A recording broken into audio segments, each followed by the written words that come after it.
What's up, ladies and gentlemen? My name's Scyushi, and we are back again with more Genshin Impact. It's been a while. How you been? So today we're going to be talking about the Wanderer, the new 5-star character that was just announced in the latest live stream. The character card is going to end up being right here for those of you that just want the information. Link in the description where you can download it. Otherwise, you could just take a screenshot of the video, whatever. You are going to be able to prepare for this character because obviously we've got, you know, Scaramouche as the weekly boss, Matt, that is going to be used on this character. However, I do gotta let you guys know that while this character looks really, really cool, really badass, has, you know, it's the first character that can literally fly in the air like a Phantasy Star Online character. However, we're getting a Raiden rerun. So for my money, I think that most people are just going to end up waiting for Raiden. She is one of, if not the best damage dealing character in the game. Most of all, just because she can be fantastic for support because her E will trigger an electric reaction even when she's not on the field. But then on top of that, if you end up having a high enough constellation with her, more particularly her C2, her ultimate ability will ignore 60% of an opponent's defense, which is why she can end up just being so astronomically powerful. That, I'm just saying that's just from, you know, for the sake of you guys wondering whether or not you want to end up going for the Wanderer or not. I mean, hey, whatever. Wanderer does look really, really cool, though. Now, let's move on. So, obviously, Wanderer is going to end up being a Catalyst Anemo user. I know that's weird for a Scaramouche. Like, people have been waiting for Scaramouche for like such a long time, ever since the character was in the game at the very beginning of the game. And then for some reason we got some lame story thing that ends up changing him to an animal character. It doesn't really make much sense. I'm assuming it's got to do with some sort of atonement or sense of purity to the character. I don't know. I'm not against there being more Anemo characters. I just wish Anemo scaled a little bit better. However, this character is going to end up working extremely well with the new 4-star character. The 4-star character, in short, will end up being able to tag enemies and give a buff to Anemo characters. So she's going to be very complementative, and more specifically, she can actually end up applying a vacuuming effect to Anemo character attacks, which means that if you end up using Faruzen, I think that's how you pronounce her name, the Wanderer would essentially be able to shoot out his beams of Anemo, and every time they would hit an opponent, they would pull the enemies all together, which could end up being a lot of fun. But anyways, let's move on to the elemental skill, which is Hanega, Song of the Wind. So concentrates the power of the winds to break free from the shackles of the earth, dealing area of effect Anemo damage before leaping into the air and entering the wind-favored state. So the wind-favored state is when you're basically just in hover mode. The Wanderer cannot perform plunging attacks in this state. When he uses normal and charged attacks, they will be converted into Kugo Fushodan and Kugo Tofukai. So that's going to end up being the normal attack and charge attack respectively. The damage they deal and their area of effect will be increased, and their damage will be considered normal and charged attack damage respectively. The charged attack will not consume stamina. Instead, it's going to end up consuming an alternate type of stamina, which we'll talk about momentarily. The Wanderer will hover persistently during this time. While this state is active, the Wanderer's movements gain the following properties. Persistently consumes Kaguyuku points. Let's just call them Kugo points. This is the alternate stamina bar, basically, right? So you'll end up consuming those points or that stamina bar while you're in the hovering state. When sprinting, additional Kugo points will be consumed for the Wanderer to accelerate midair. Holding sprint will cause persistent Kugo points consumption to maintain speed. This effect will replace his default sprinting. Jumping expends extra Kugo points to increase the hovering height. Quite literal flight. Holding the jump will cause persistent Kugo points consumption to keep increasing the hovering height. Sounds like a lot of fun, like legitimately, but unfortunately I don't think we're going to be able to build up the amount of Kugo points that we end up having. It's just a set amount, so even when you end up leveling it up, it's just got the set values, which I mean, Constellations kind of complement it, but you'll see when we get a little bit further. So the ultimate ability, the Kyogen 5 ceremonial plays, compresses the atmosphere into a singular vacuum that grinds all troubles away, dealing multiple instances of area of effect Anemo damage.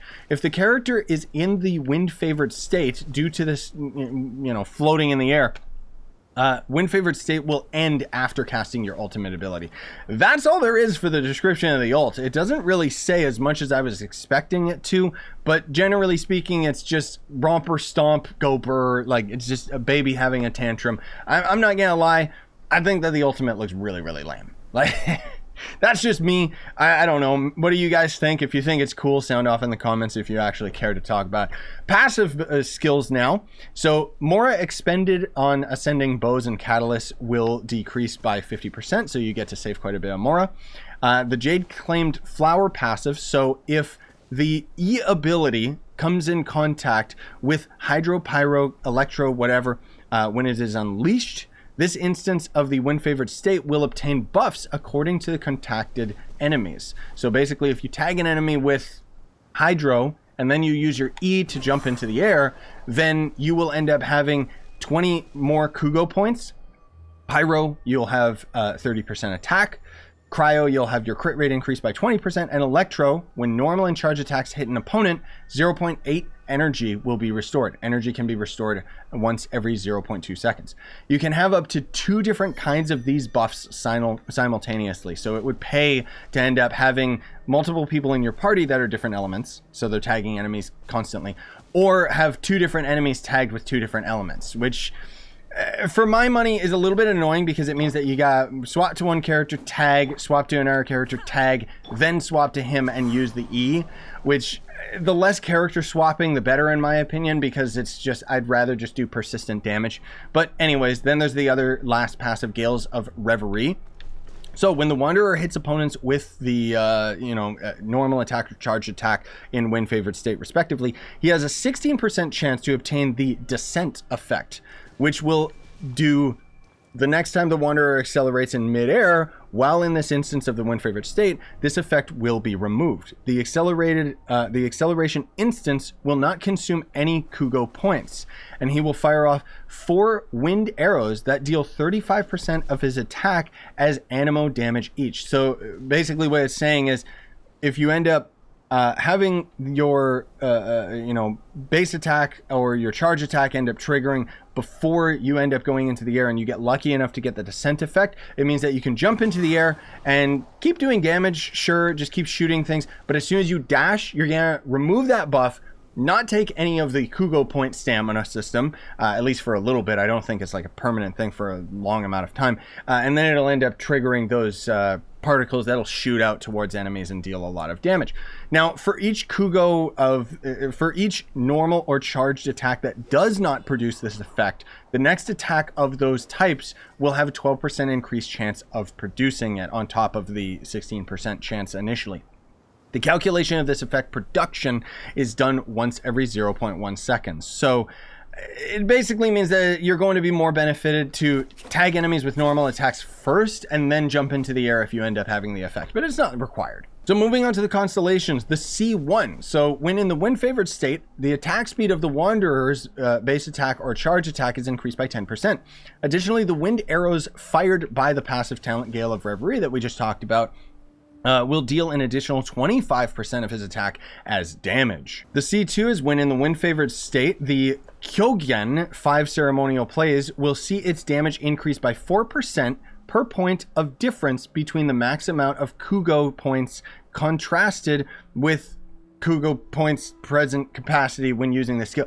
Basically, they're saying that the more of the air stamina that you have in reserve, you are going to end up dealing a lot more damage with your ultimate ability.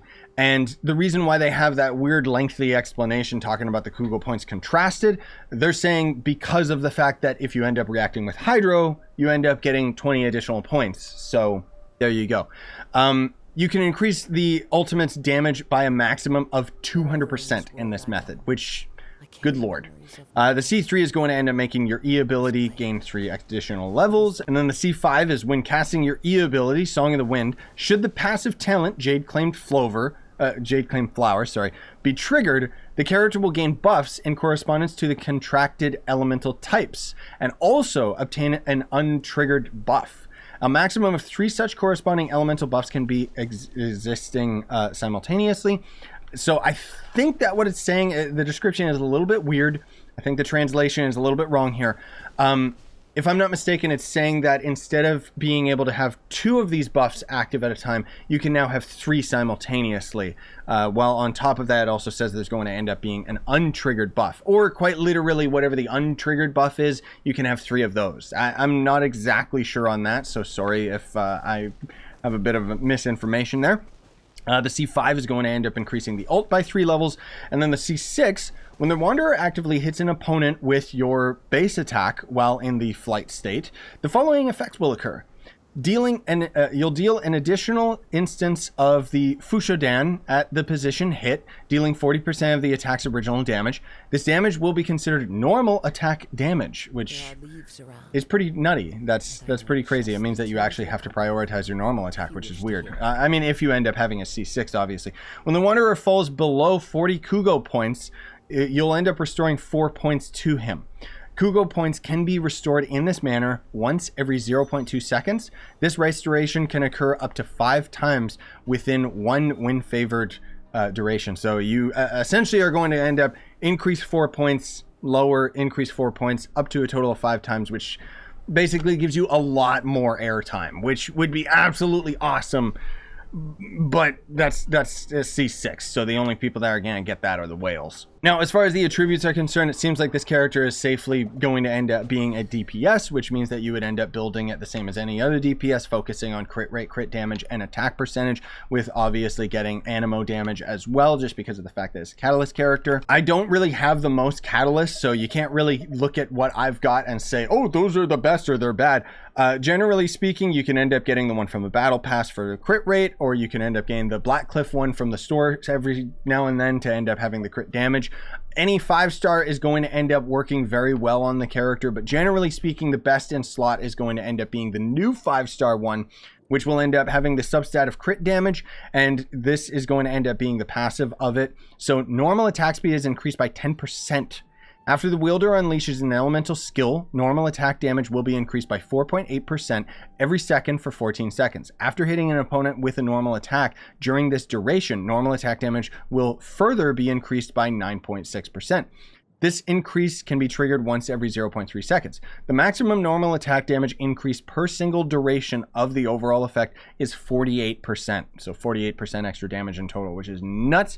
The effect will be removed when the wielder leaves the field, and using the elemental skill again will reset all of the damage buffs. So use your E, go in the air, deal lots and lots of damage. Before the buff goes away, get on the ground, continue dealing damage. Now for the artifact set, there's actually going to end up being a new Anemo set. Generally speaking, you can end up using the traditional Anemo set of Verdescent. Sure, that's going to end up being fine. But for the most part, it's going to end up being the new set, which is going to end up being Desert Pavilion Chronicle. So the 2-piece set will end up increasing Anemo damage, which means that we finally have a second set of Anemo damage 15%, which means we could actually just have Venner set and this Desert set, and then we just get like 15% from the 2-piece bonus, which is not going to end up being as good as having the 4-piece set. But anyways, so here's the 4-piece set. When charged attacks hit opponents, the equipping character's normal attack speed will increase by 10%, while normal, charged, and plunging attack damage will be increased by 40% for 15 seconds. That's a lot of damage. That is definitely the artifact set that you want to be using on this guy. Now, as far as stats are concerned, obviously, crit rate, crit damage are going to take precedence, as well as just getting, elemental mastery is fine, but I would personally be going for attack if you can, avoiding defense and max health and so on and so forth. Attack percentage on the Sands, Anemo damage on the Goblet, and then again, crit rate or crit damage, whatever's lacking on the helmet, of course. So this is going to be a bit of a weirder character because generally speaking, the elemental skill, it's weird because they specifically say how your normal attack and your charge attack are going to be considered normal and charge attack damage respectively, which means that I would probably actually prioritize normal attacks because I don't really know what the E is going to end up scaling. I know that it's going to end up dealing damage based on when you jump into the air, and then when you end up having that passive trigger where the particles end up shooting out of your character towards the enemies. Those are probably going to be the abilities that end up scaling with the E, but maybe it's another mistranslation. The fact that it says it scales off of normal attack percentage means that I would work on normal E ultimate. That's the priorities that I would set up for the talents. Anyways, that's gonna do it for me, ladies and gentlemen. Smash like, sub for more, buy the merch you want to support the channel, and have yourselves a wonderful day. I personally would love to have this character just because of the movement capabilities, but I'm free to play now, and I barely grind my Prima gems, so I don't know if I'll end up getting him.